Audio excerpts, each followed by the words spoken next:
بسم اللہ الرحمن الرحیم۔ باب منتہی تلقی،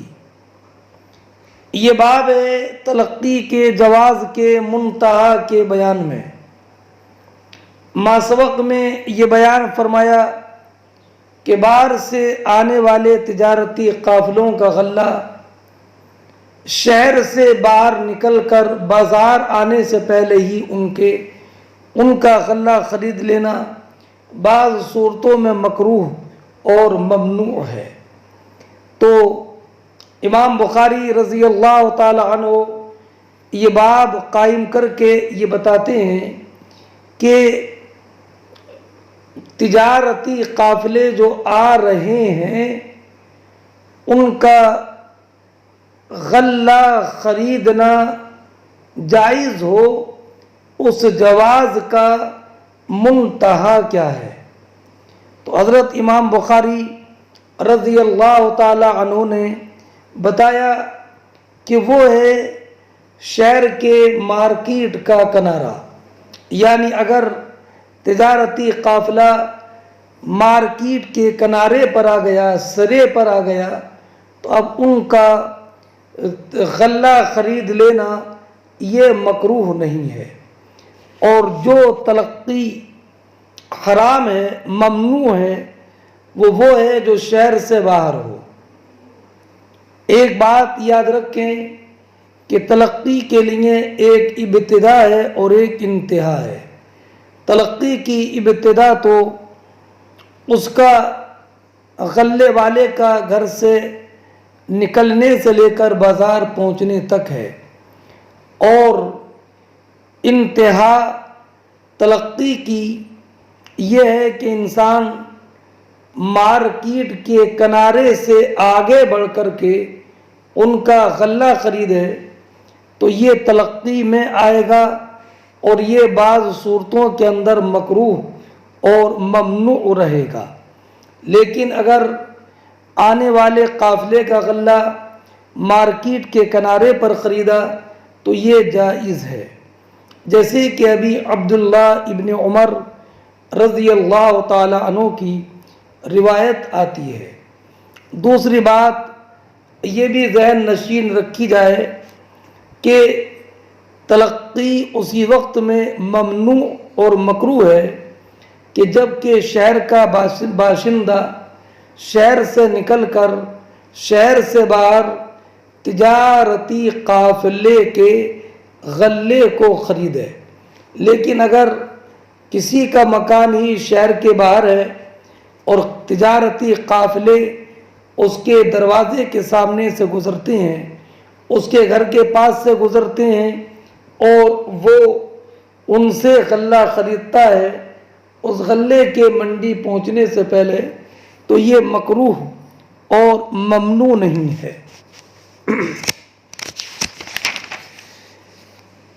حدثنا موسیٰ ابن اسماعیل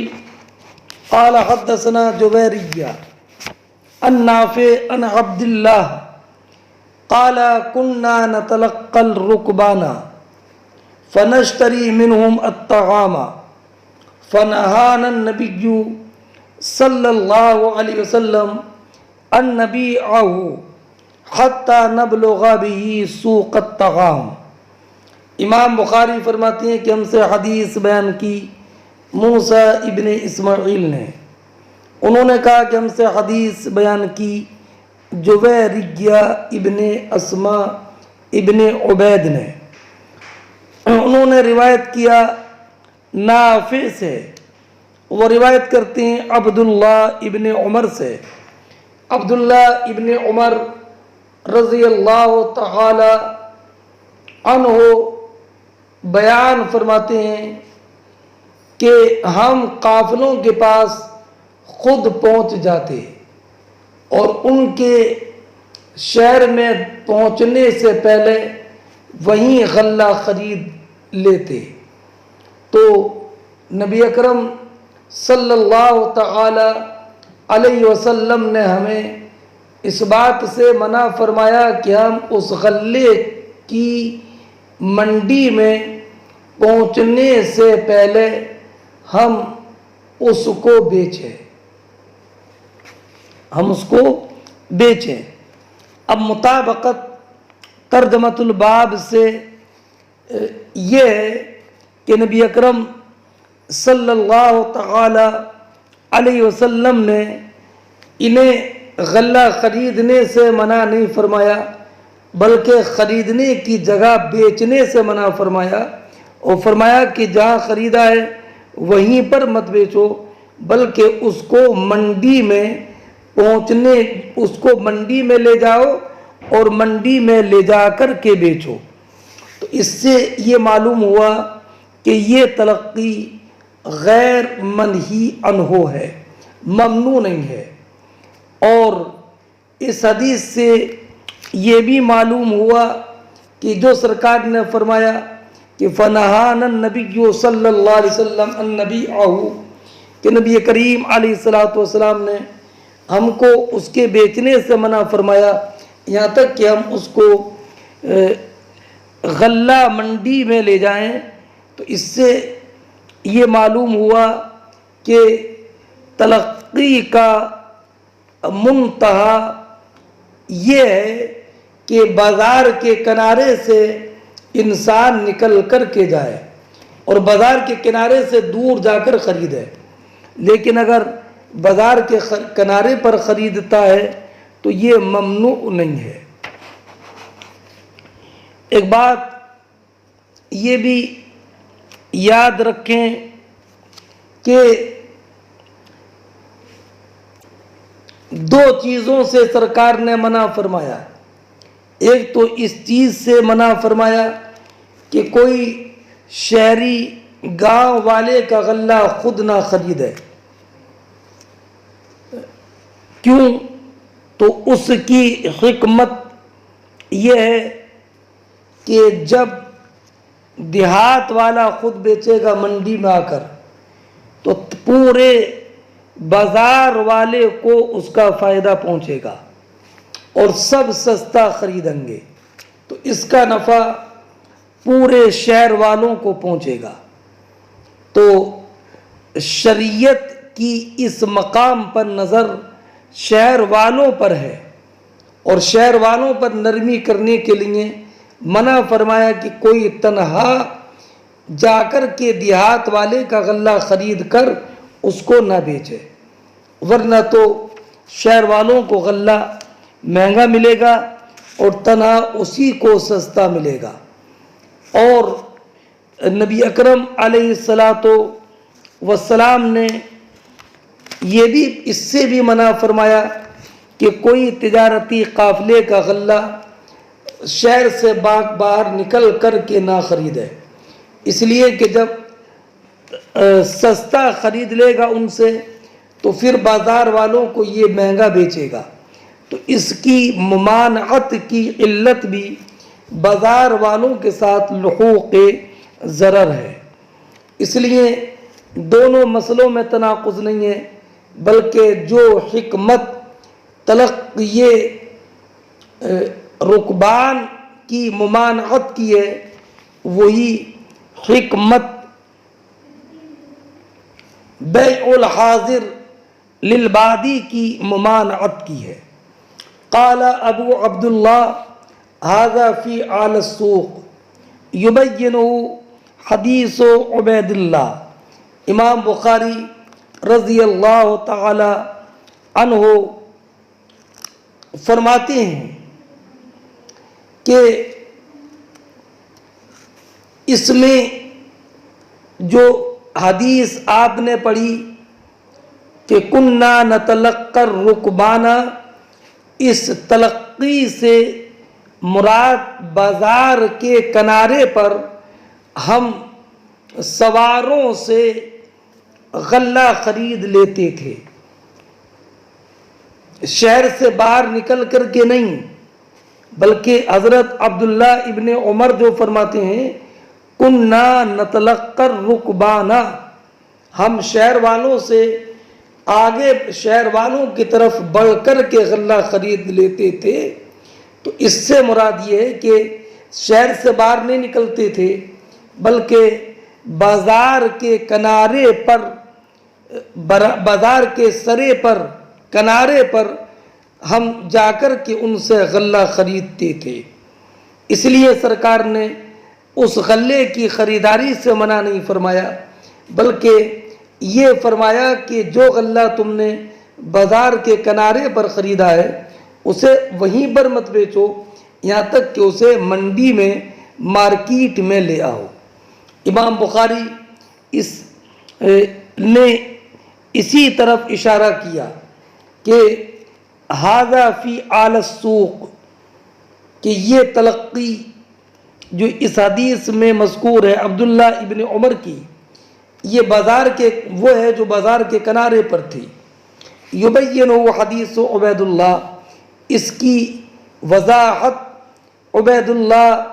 عمری کی حدیث کرتی ہے جو حدیث اس کے بعد آتی ہے، اس لیے کہ عبید اللہ عمری کی حدیث میں کانوا یتبایعون الطعام فی آل السوق، کہ لوگ غلہ خرید لیتے تھے بازار کے کنارے پر۔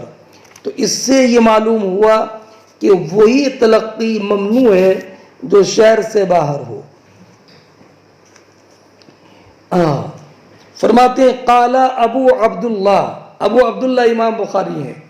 ابو عبداللہ یعنی امام بخاری نے کہا کہ یہ جو تلقی حضرت عبداللہ ابن عمر کی روایت میں مذکور ہے یہ بازار کے کنارے پر تھی، اور اس کی توضیح اور تشریح عبید اللہ کی روایت کرتی ہے جو روایت ابھی آتی ہے۔ حدثنا مسدد قال حدثنا یحییٰ عن عبید اللہ قال حدثنی نافع عن عبد اللہ قال كانوا يتبايعون الطعام في آل السوق فيبيعونه في مكانهم فنهاهم رسول الله صلی اللہ علیہ وسلم ان يبيعوه في مكانه حتى ينقلوا۔ امام بخاری فرماتے ہیں کہ ہم سے حدیث بیان کی مسدد نے، انہوں نے کہا کہ ہم سے حدیث بیان کی یحییٰ قطان نے، وہ روایت کرتے ہیں عبید اللہ سے، عبید اللہ عمری سے، انہوں نے کہا کہ مجھ سے حدیث بیان کی نافع نے، وہ روایت کرتے ہیں عبداللہ ابن عمر سے۔ عبداللہ ابن عمر رضی اللہ تعالی عنہ بیان فرماتے ہیں کہ لوگ بازار کے کنارے پر، سرے پر غلہ خریدتے اور وہیں بیچنے لگتے، تو نبی اکرم صلی اللہ تعالی علیہ وسلم نے ان کو اس سے منع فرمایا، اور فرمایا کہ اس جگہ مت بیچو یہاں تک کہ اس کو منتقل کر لو، یعنی منتقل کرنے سے وہیں پہلے وہیں بیچنا جو تم شروع کر دیتے ہو، نبی کریم علیہ السلام نے اس سے منع فرمایا، اور فرمایا کہ اس پر قبضہ کر لو، اور قبضہ کرنے کی علامت یہ ہے کہ اس کو وہاں سے منتقل کرو، اور منتقل کرنے کے بعد میں پھر اس کو بیچو۔ اور یہ بات پہلے گزر چکی ہے کہ منتقل کرنا یہ اشعار ہے قبضہ کرنے کا، اور اس سے یہ معلوم ہوا کہ قبضے سے پہلے منقول کی بیع جائز نہیں ہے۔ یہ وہی حدیث ہے کہ جس کا وعدہ امام بخاری نے ابھی کیا تھا، اس سے پہلے یبینہ حدیث عبید اللہ کہ تلقی سے مراد تلقی اعلیٰ سوق میں ہے، اس کی وضاحت عبید اللہ کی روایت کرتی ہے۔ وہ روایت یہی ہے کہ جس کے بارے میں امام بخاری نے بیان فرمایا تھا۔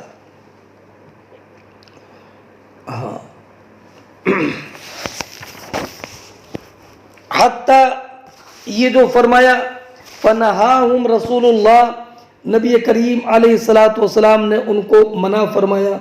اس کے بیچنے سے اسی جگہ میں حتیٰ ینقلو۔ امام بخاری فرماتے ہیں الغرض منہ حتیٰ یقبضو، اس سے مراد یہ ہے کہ وہ اس پر قبضہ کریں، اس لیے کہ منقول کے قبضے میں عرف یہ ہے کہ اس کو اس کی جگہ سے منتقل کیا جاتا ہے۔ اور نافع کی ایک روایت میں وَلَا تَلَقَّوُا السَّلْعَ حتی یعبط بہا الی السوق۔ تو اس سے یہ معلوم ہوا کہ تلقی سے ممانعت اسی وقت تک ہے جب تک کہ وہ بازار کے کنارے پر نہ پہنچے۔ باب اذا اشترط شروطا فی البیع لا تخل۔ لا تخل یہ صفت ہے شروطاً کی، اور اذا کا جواب محذوف ہے۔ تقدیر یہ ہے کہ لا یفسد البیع بذالک۔ یہ باب اس بیان میں کہ جب بیع میں، جب خرید و فروخت میں ایسی شرط لگائیں کہ جو شرط کے لگانا جائز نہیں ہے تو وہ شرط باطل ہو جائے گی اور اس کی وجہ سے بیع فاسد نہیں ہوگی۔ یہ حضرت امام بخاری رضی اللہ تعالی عنہ نے عنوان قائم کیا ہے۔ اس تعلق سے ائمہ کا جو اختلاف ہے اس اختلاف کی توضیح حدیث کے ترجمہ اور تشریح کے بعد کرتا ہوں۔ اتنا ذہن نشین رکھیے کہ امام اعظم رضی اللہ تعالی عنہ کے نزدیک ہر وہ شرط جو تقاضۂ عقد کے برخلاف ہو اور اس میں متعاقدین میں سے کسی کا فائدہ ہو یا مبی کا فائدہ ہو اور مبی اہل استحقاق سے ہو، تو ایسی شرط سے بیع فاسد ہو جاتی ہے، اور ایسی شرط مفسد عقد ہوتی ہے، شرط بھی فاسد اور بیع بھی فاسد۔ امام اعظم رضی اللہ تعالی عنہ کے نزدیک حدثنا عبداللہ بن یوسف قال اخبرنا مالک عن ہشام بن عروہ عن ابیہ عن عائشہ قالت جاءتنی بریرہ فقال كاتبت اہلی على 9 اواق في كل عام وقية فأعينيني فقلت إن أحب أهلك أن أعدها لهم ويكون ولاؤك لي فعلت فذهبت بريرة إلى أهلها فقالت لهم فأبوا عليها فجاءت من عندهم ورسول الله صلى الله عليه وسلم جالس فقالت إني قد عرضت ذلك عليهم فأبوا إلا أن يكون لهم الولاء فسمع النبي صلى الله عليه وسلم فأخبرت عائشة النبي صلى الله عليه وسلم قال خذيها واشترطي لهم الولاء فإنما الولاء لمن عاتق ففعلت عائشة ثم قام رسول الله صلى الله عليه وسلم فحمد الله وأثنى عليه ثم قال أما بعد ما بال رجال يشترطون شروطا ليس في كتاب الله ما كان من شرط ليس في كتاب الله فهو باطل وإن كان 100 شرط قضاء الله أحق وشرط الله أوثق وإنما الولاء لمن عاتق۔ مطابقت ترجمۃ الباب سے اس قول میں ہے ما بال رجال یشترطون، اور یہ حدیث باب البیع والشراء مع النساء میں مختصراً گزری ہے، اور کتاب الصلاۃ میں باب ذکر البیع والشراء علی المنبر فی المسجد میں مفصلاً گزری ہے، اور اس کی روایت وہاں پر عمرہ نے عائشہ سے کی ہے۔ اب یہاں پر حدیث کا ترجمہ سنیے۔ امام بخاری رضی اللہ تعالی عنہ بیان فرماتے ہیں کہ ہم سے حدیث بیان کی حضرت عبداللہ ابن یوسف نے، انہوں نے کہا کہ ہمیں خبر دی مالک نے، انہوں نے روایت کی ہشام ابن عروہ سے، وہ روایت کرتے ہیں عروہ ابن زبیر سے، وہ روایت کرتے ہیں ام المومنین عائشہ صدیقہ رضی اللہ تعالی عنہا سے۔ عائشہ صدیقہ ام المومنین فرماتی ہیں میرے پاس بریرہ رضی اللہ تعالی عنہا جو اس وقت میں باندھی تھیں میرے پاس آئیں اور کہنے لگیں کہ میں نے اپنے مالکوں سے 9 اوقیہ چاندی پر مکاتبت کر لی ہے، شرط یہ ٹھہری ہے کہ ہر سال 1 اوقیہ چاندی انہیں دیا کروں گی۔ اب آپ میری مدد کیجئے۔ اس پر میں نے ان بریرہ سے کہا اگر تمہارے مالک یہ پسند کرے کہ جو متعینہ مقدار 9 اوقیہ چاندی ہے میں ان کو ابھی مہیا کرا دوں اور تمہاری ولا میرے ساتھ قائم ہو جائے تو میں یہ کر دوں گی۔ بریرہ یہ سن کر اپنے مالکوں کے پاس گئیں اور عائشہ صدیقہ رضی اللہ تعالی عنہا نے جو فرمایا تھا کہ میں پوری 9 اوقیہ چاندی ابھی دیے دیتی ہوں اور بریرہ کی ولا میرے لیے رہے گی۔ حضرت عائشہ ام المومنین کی بات حضرت بریرہ نے اپنے مالکوں کے سامنے رکھی۔ فَأَبَوْا إِلَّا أَن يَكُونَ لَهُمُ الْوَلَا، تو انہوں نے انکار کیا اور یہ کہا کہ نہیں، ولا تو ہمارے ہی لیے رہے گی۔ فَسَمِعَ النَّبِي صلی اللہ علیہ وسلم فَجَاءَتْ مِنْ عِنْدِهِمْ، تو حضرت بریرہ ان کے پاس سے آئیں اور نبی اکرم صلی اللہ تعالی علیہ وسلم حضرت عائشہ کے یہاں جلوہ فرما تھے۔ فقالت، تو حضرت بریرہ نے کہا انی قد عرضت ذلك علیہم، کہ میں نے یہ آپ کی بات ان کے سامنے پیش کی تو وہ اسی پر بضد ہیں کہ ولا تو انہی کے لیے ہوگی۔ نبی کریم علیہ الصلاۃ والسلام نے یہ بات سنی۔ فاخبرت عائشہ، اور عائشہ صدیقہ رضی اللہ تعالی عنہ نے پورا معاملہ بتایا۔ اب رہا یہ معاملہ کہ جب نبی اکرم علیہ الصلاۃ والسلام نے خود سن ہی لیا تھا تو حضرت عائشہ صدیقہ رضی اللہ تعالی عنہ نے بیان کیوں کیا؟ تو وجہ یہ کہ نبی اکرم علیہ الصلاۃ والسلام نے اجمالاً سنا تھا، حضرت ام المومنین عائشہ صدیقہ رضی اللہ تعالی عنہ نے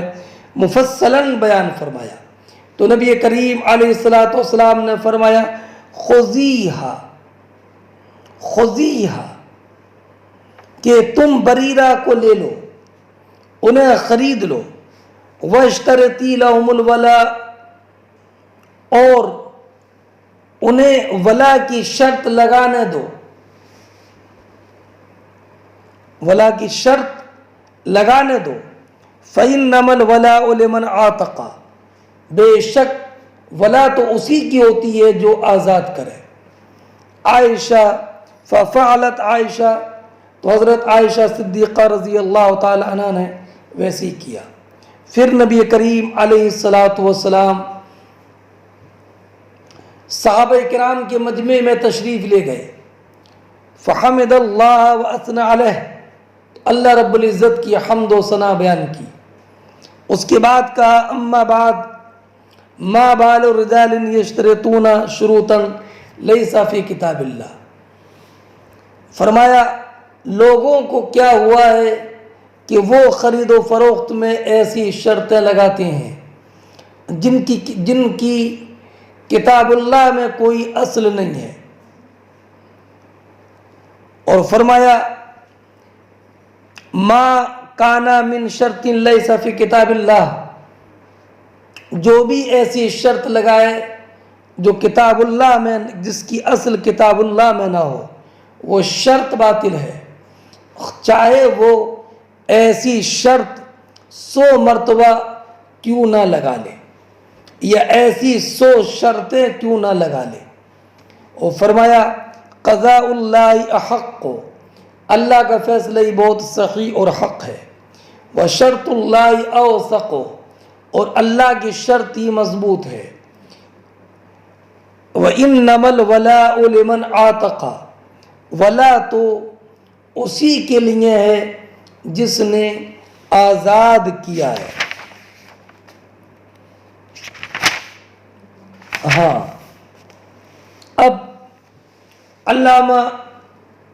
نووی علیہ الرحمۃ والرضوان نے فرمایا ھذا حدیث عظیم کثیر الاحکام والقواعد،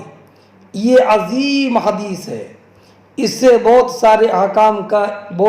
احکام کی اصل ہے یہ حدیث۔ اب ترتیب وار علامہ عینی علیہ الرحمۃ والرضوان نے بیان کیے ہیں، میں اختصار کے ساتھ بیان کرتا ہوں۔ پہلا حکم تو یہ ہے کہ حضرت بریرہ مکاتبہ تھیں اور ان کے مالکوں نے ان کو بیچ دیا۔ حضرت عائشہ صدیقہ رضی اللہ تعالی عنہ نے خرید لیا اور نبی اکرم علیہ الصلاۃ والسلام نے ان کی بیع کو برقرار رکھا۔ تو اس سے علماء کی ایک جماعت نے یہ دلیل پیش کی، یہ کہا کہ مکاتب کی بیع جائز ہے، اور مکاتب کی بیع جائز قرار دینے والوں میں حضرت عطا ہیں، امام ابراہیم نخعی ہیں اور احمد ہیں، اور حضرت عبداللہ ابن مسعود رضی اللہ تعالی عنہ، حضرت ربیعہ اور حضرت امام اعظم حضرت امام شافعی نے یہ فرمایا کہ مکاتب یا مکاتبہ کی بیع جائز نہیں ہے، اور حضرت بریرہ کی اس حدیث کا جواب یہ دیا کہ حضرت بریرہ نے بدل کتابت ادا کرنے سے عاجزی کا اپنے عاجز ہونے کا اظہار کر دیا تھا، اور انہوں نے اس عقد کتابت کو فسخ کر دیا تھا، عقد کتابت ختم ہو گیا تھا۔ اس کے بعد حضرت عائشہ ام المومنین نے حضرت بریرہ کو خریدا تھا، تو یہ مکاتبہ کا خریدنا نہیں ہے۔ دوسرا یہ ہے کہ نبی کریم علیہ الصلاۃ والسلام نے ارشاد فرمایا وَاشْتَرِطِي لَهُمُ الْوَلَاءَ، کہ ان کے لیے ولا کی شرط لگاؤ۔ اب یہ ولا کی شرط ان کے لیے لگاؤ اور خود خرید لو، یعنی یہ شرط لگا دو کہ ٹھیک ہے ولا انہی کو ملے گا، تو ظاہر سی بات ہے کہ ولا تو آزاد کرنے والے کے لیے ہے، اور نبی کریم علیہ الصلاۃ والسلام نے فرمایا ٹھیک ہے تم ان کے لیے ولا کی شرط لگا دو، تو یہ شرط تو تقاضۂ عقد کے برخلاف ہوئی، اور اس شرط کے ذریعے بیع کو فاسد کرنا ہے۔ اور پھر جب یہ کہہ دیا کہ ولا کی شرط انہی کے لیے لگا دو، ولا تم کو ملے گی، تو یہ تو بیچنے والوں کے ساتھ مخادعت، دھوکہ ہے، اور ایسی شرط لگانا ہے کہ جو ان کے لائق نہیں ہے اور جس کا فائدہ ان کو نہیں ملے گا۔ اور حضرت عائشہ صدیقہ رضی اللہ تعالی عنہا کو اس شرط لگانے کے ساتھ پھر بیع کی خریداری کی اجازت کیسے دی؟ اسی اشکال کی وجہ سے بعض علماء نے اس حدیث کا انکار کیا، اور یہ انکار منقول ہے یحییٰ ابن اکثم سے، اور جمہور نے فرمایا کہ یہ حدیث صحیح ہے۔ اور اشترطی لہم الولا کی تعویل کی ہے۔ پہلی تعویل یہ ہے کہ اشترطی لہم الولا میں لہم علیہم کے معنی میں ہے، جیسے کہ لہم اللعنتو، تو لہم اللعنتو کا معنی علیہم اللعنتو، تو اب معنی یہ ہوگا کہ ان کے خلاف ولا کی شرط لگاؤ کہ ولا مجھے ملے گی، ان کے لیے نہیں، ان کے خلاف ولا کی شرط لگاؤ۔ تو خلاف کیا کہ ولا مجھے ملے گی، تو اب یہ ان کے لیے ولا کی شرط نہیں ہے بلکہ ان کے خلاف ولا کی شرط ہے۔ یہ تعویل امام شافعی اور مزنی سے منقول ہے۔ اور ایک قول یہ ہے کہ اشترطی لہم الولا کا معنی یہ ہے اظہری لہم حکم الولا، ان کے لیے ولا کی شرط لگانے کا معنی ان کے لیے ولا کا حکم ظاہر کر دو کہ ولا تو اسی کو ملتی ہے جو کہ آزاد کرتا ہے۔ اور تیسری تعویل یہ ہے کہ مراد اس حضرت بریرہ کے مالکوں کی زجر و توبیخ تھی، اس لیے کہ جب انہوں نے اس شرط لگانے کا اصرار کیا اور امر کی مخالفت کی تو عائشہ صدیقہ رضی اللہ تعالی عنہ سے حضور نے یہ فرمایا وَاشْتَرِطِي لَهُمُ الْوَلَا، یہ زجر و توبیخ کے لیے ہے۔ معنی یہ ہے کہ اس کی پرواہ مت کرو کہ تم ان کے لیے ولا کی شرط لگاؤ کہ مت لگاؤ، اس لیے کہ یہ شرط باطل مردود ہے، ولا تو آزاد کرنے والے ہی کو ملتی ہے۔ اور ایک قول یہ ہے کہ یہ شرط چوتھی تعویل کہ یہ شرط خاص ہے حضرت عائشہ رضی اللہ تعالی عنہ کے قصے میں، اور یہ خاص قضیہ ہے، اس کے لیے عموم نہیں ہے۔ تیسرا مسئلہ ولا آزاد کرنے والے کے لیے ہے۔ تمام مسلمانوں کا اس بات پر اجماع ہے کہ ولا اسی کے لیے ہے جو کہ غلام یا باندی کو آزاد کرے۔ چوتھی بات یہ معلوم ہوئی کہ حضرت بریرہ رضی اللہ تعالی عنہ کے نکاح کے فسخ ہونے کی خبر نبی اکرم علیہ السلام نے دی تھی۔ اس تو ساری امت کا اس بات پر اجماع ہے کہ جب ایسی باندی کو آزاد کیا کہ جو کسی کے نکاح میں ہے اور اس کا شوہر غلام ہو تو آزاد ہونے والی باندی کو فسخ نکاح کا اختیار ملے گا، اور اگر اس کا شوہر آزاد ہو اور اس کی بیوی جو باندی تھی اس کو آزاد کر دیا مالک نے تو امام شافعی کے ہاں اختیار نہیں ہے، خیار عتق نہیں ہے امام شافعی اور امام مالک کے ہاں، اور امام مالک کے ہاں اس کے لیے خیار عتق اس صورت میں بھی رہے گا جب کہ اس کا شوہر آزاد ہو۔ پانچواں فائدہ یہ معلوم ہوا کہ ہر وہ شرط جو شرط ایسی ہو کہ کتاب اللہ میں اس کی اصل نہ ہو، تو اگر ایسی سارے علماء کا اس بات پر اجماع ہے کہ جس نے بے میں ایسی شرط لگائی جو شرط لگانا حلال نہ ہو تو یہ شرط جائز نہیں ہے اس حدیث پر عمل کرتے ہوئے۔ ہاں اگر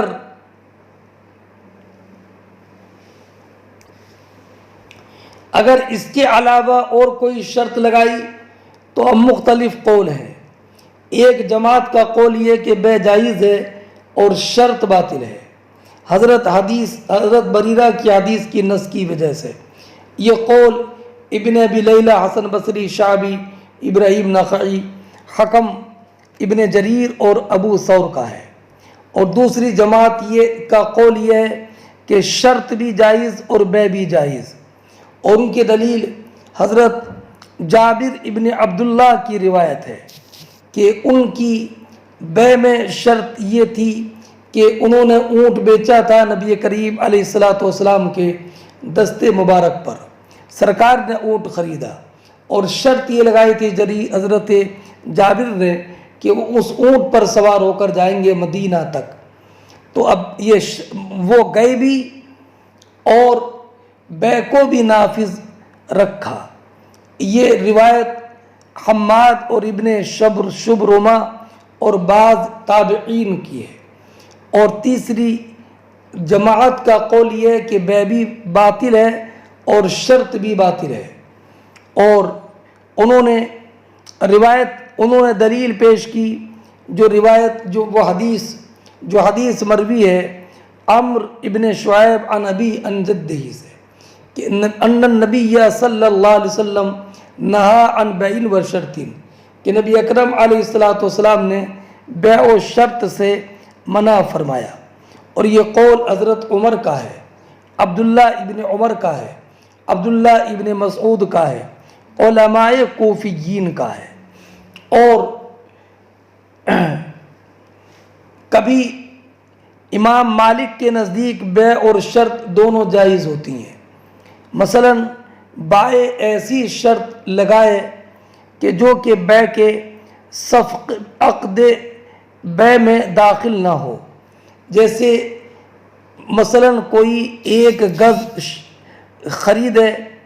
اور یا کوئی کھیتی خریدے اور شرط لگا دے کہ بائع کاٹ کر دے گا، اور یا انسان گھر خریدے اور شرط لگا دے کہ اس میں مدت معینہ تک سوار ہوگا، یا شرط لگا دے کہ جانور پر 1 یا 2 دن وہ سوار ہوگا، اور کون بائع؟ تو امام مالک رضی اللہ تعالی عنہ اس بیع کو جائز قرار دیتے ہیں، اور امام اعظم اور امام شافعی ان تمام بیعوں کو جائز قرار نہیں دیتے ہیں۔ امام مالک رضی اللہ تعالی عنہ نے بیع اور شرط کو جو جائز قرار دیا ہے، انہی میں سے ایک مسئلہ یہ ہے کہ غلام کو خریدا اس شرط کے ساتھ کہ اس کو آزاد کر دے گا، اور امام اعظم رضی اللہ تعالی عنہ کا مذہب میں نے آپ کو بتا دیا کہ ہر ایسی شرط جو تقاضۂ عقد کے برخلاف ہو اور اس میں عاقدین میں سے کسی ایک کا فائدہ ہو یا مبی کا فائدہ ہو جبکہ مبی اہل استحقاق سے ہو، تو ایسی شرط مفسد عقد ہوتی ہے۔ جیسے مثلا باندی کو بیچا اس شرط کے ساتھ کہ اسے بیچے گا نہیں، یا اسے ہبہ نہیں کرے گا، یا اسے ام ولد بنائے گا، تو بیع فاسد ہے، اور یہ قول امام اعظم اور امام شافعی کا ہے، اور ایک جماعت نے اس بیع کو جائز قرار دیا اور شرط کو باطل قرار دیا۔ یہ قول امام شعبی، ابراہیم نخعی، حسن بصری، ابن ابی لیلہ اور ابو ثور کا ہے، اور حماد کوفی نے کہا کہ بیع جائز ہے اور شرط لازم ہے۔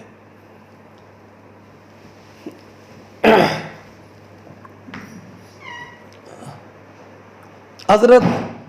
عبد الوارث ابن سعید کی ایک حکایت ہے، وہ کہتے ہیں کہ میں مکہ مکرمہ آیا تو میں نے وہاں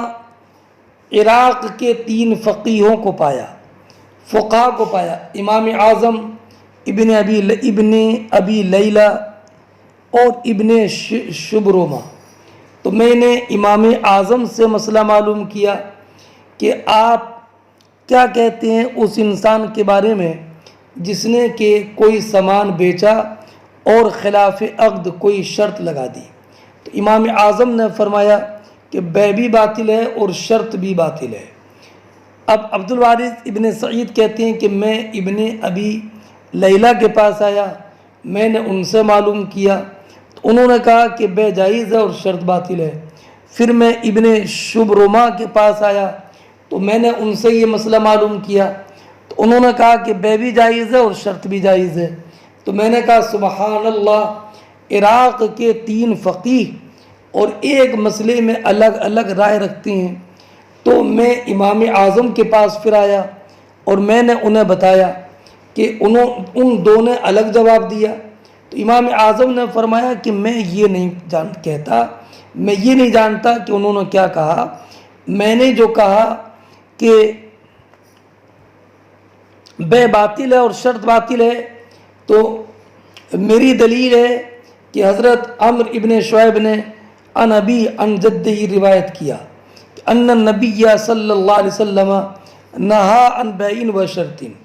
البیع باطل و شرط باطل۔ تو انہوں نے حدیث سنا دی۔ پھر میں ابن ابی لیلہ کے پاس آیا اور میں نے انہیں بتایا کہ آپ لوگ تینوں الگ الگ جواب دیتے ہو۔ تو انہوں نے کہا کہ مجھے پتہ نہیں کہ ان دونوں نے کیا کہا۔ میں نے ابن ابی لیلہ نے کہا کہ میں نے جو کہا کہ بیع جائز ہے اور شرط باطل ہے، تو انہوں نے کہا کہ میرے پاس ایک حدیث ہے کہ ہشام ابن عروہ نے حضرت عائشہ صدیقہ رضی اللہ تعالی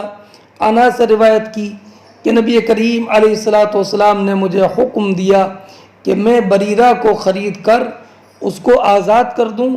بے جائز ہے اور شرط ولا باطل ہے۔ پھر میں ابن شبرمہ کے پاس آیا اور میں نے ان سے کہا کہ دونوں نے الگ بتایا اور آپ نے کہا کہ بے بھی جائز ہے شرط بھی جائز ہے۔ تو انہوں نے کہا مادری ما قالا، میں نہیں جانتا کہ انہوں نے کیا کہا۔ میں نے جو کہا کہ میرے پاس حدیث موجود ہے کہ مسعر ابن قدام نے محارب ابن دثار سے روایت کیا، انہوں نے جابر ابن عبداللہ سے روایت کیا، انہوں نے کہا کہ نبی کریم جابر ابن عبداللہ نے کہا بیعت من النبی، میں نے نبی کریم علیہ الصلوۃ والسلام کے ہاتھ ایک اونٹنی بیچی، فاشترط لی حملانہا الی المدینہ، تو میرے لیے شرط تھی کہ اس پر سوار ہو کر جائیں گے مدینے تک، تو بے بھی جائز رہی اور شرط بھی جائز ہے۔ بہرحال حدثنا عبداللہ ابن یوسف قال اخبرنا مالک عن نافع عن عبداللہ ابن عمر ان عائشة ام المؤمنین ارادت ان تشتری جاریة فتعتقها فقال اہلها نبيعكها على ان ولاءها لنا، فذكرت ذلك لرسول الله صلى الله عليه وسلم فقال لا يمنعك ذلك فإنما الولاء لمن عاتق۔ فرماتے ہیں امام بخاری کے ہم سے حدیث بیان کی عبداللہ ابن یوسف نے، انہوں نے کہا کہ ہمیں خبر دی مالک نے، انہوں نے روایت کیا نافع سے، انہوں نے روایت کیا عبداللہ ابن عمر سے کہ حضرت ام المؤمنین عائشہ صدیقہ رضی اللہ تعالی عنہ نے چاہا کہ ایک باندی خرید کر آزاد کر دیں، تو وہ کون باندی؟ بریرہ، لیکن بریرہ کے مالکوں نے کہا کہ ہم تمہارے ہاتھ اس شرط پر بیچ سکتے ہیں کہ اس کی ولا ہمارے لیے ہو۔ تو میں نے نبی اکرم صلی اللہ تعالی علیہ وسلم سے اس کا ذکر کیا، تو نبی اکرم علیہ الصلوۃ والسلام نے فرمایا لا یمنعک ذالک، تم کو ان کا یہ شرط لگانا اس باندی کے خریدنے سے نہ روکے، فإنما الولاء لمن عاتق، اس لیے کہ ولا تو آزاد کرنے والے کے لیے ہے۔ مطابقت ترجمۃ الباب سے ظاہر ہے، وہ اس قول میں ہے کہ نبی او کہا علی ان ولاءها لنا، یہ شرط باطل ہے۔ اب حدیث پاک آپ نے سنی، حق کے ولا کے تعلق سے آپ ایک بات یہ یاد رکھیں کہ ولا آزاد کرنے والے کے لیے ہے، اس مسئلے میں سارے ائمہ متفق ہیں۔ البتہ اس بارے میں اختلاف ہے کہ اگر اس شرط پر آزاد کیا کہ ولا موتق کے لیے آزاد کرنے والے کے لیے نہ ہوگی، تو جمہور کے نزدیک یہ شرط باطل ہے، اور ولا بہرحال موتق آزاد کرنے والے کے لیے ہوگی۔ حضرت بریرہ رضی اللہ تعالی عنہ نے اپنے مالکوں سے مکاتبت کی تھی، تو حضرت عائشہ صدیقہ رضی اللہ تعالی عنہ نے انہیں خرید کر آزاد کرنے کا ارادہ کیا، لیکن بریرہ کے مالکوں نے یہ شرط لگا دی کہ ولا ان کے لیے ہوگی، تو نبی اکرم علیہ الصلوۃ والسلام نے فرمایا کہ ٹھیک ہے، یہ شرط ان کو لگانے دو، ولا تو آزاد کرنے والے ہی کے لیے ہوتی ہے۔ اور ایک بات یہ بھی ذہن نشین رکھیں، الولاء لمن عاتقا کا مطلب یہ ہے کہ جب غلام کو آزاد کر دیا جائے تو اصحاب فرائض و عصبات نسبیہ کے بعد اس کی میراث آزاد کرنے والے کو ملتی ہے۔ اور مکاتب کے تعلق سے بھی یہ بات ذہن نشین رکھیں کہ عقد مکاتبت یا عقد کتابت یہ ہے کہ غلام اپنے آقا سے یہ طے کر لے کہ اتنی مدت میں اتنی رقم وہ آقا کو کما کر دے دے گا۔ اس شرط کے پورا کرنے پر غلام آزاد ہو جائے گا۔ قرآن کریم میں بھی ارشاد ہے فَكَاتِبُوهُمْ إِنْ عَلِمْتُمْ فِيهِمْ خَيْرًا إِنْ آتَاكُمْ مَالَ اللَّهِ الَّذِي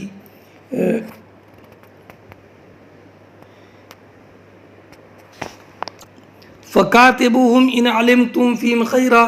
وَآتُوهُمْ مِنْ مَالِ اللَّهِ الَّذِي آتَاكُمْ، یعنی جو تمہارے غلام اور باندی یہ چاہیں کہ کچھ مال کمانے کی شرط پر انہیں آزادی لکھ دو تو لکھ دو، اگر اس میں کچھ بھلائی جانو۔ اس آیت سے مکاتبت کا مشروع ہونا واضح طور پر ثابت ہوا، اور قرآن کا حکم یہ استحباب کے لیے ہے، وجوب کے لیے نہیں ہے۔ ان علمتم فیہم خیرا کے الفاظ اس امر پر دال ہیں کہ یہاں پر یہ امر استحبابی ہے۔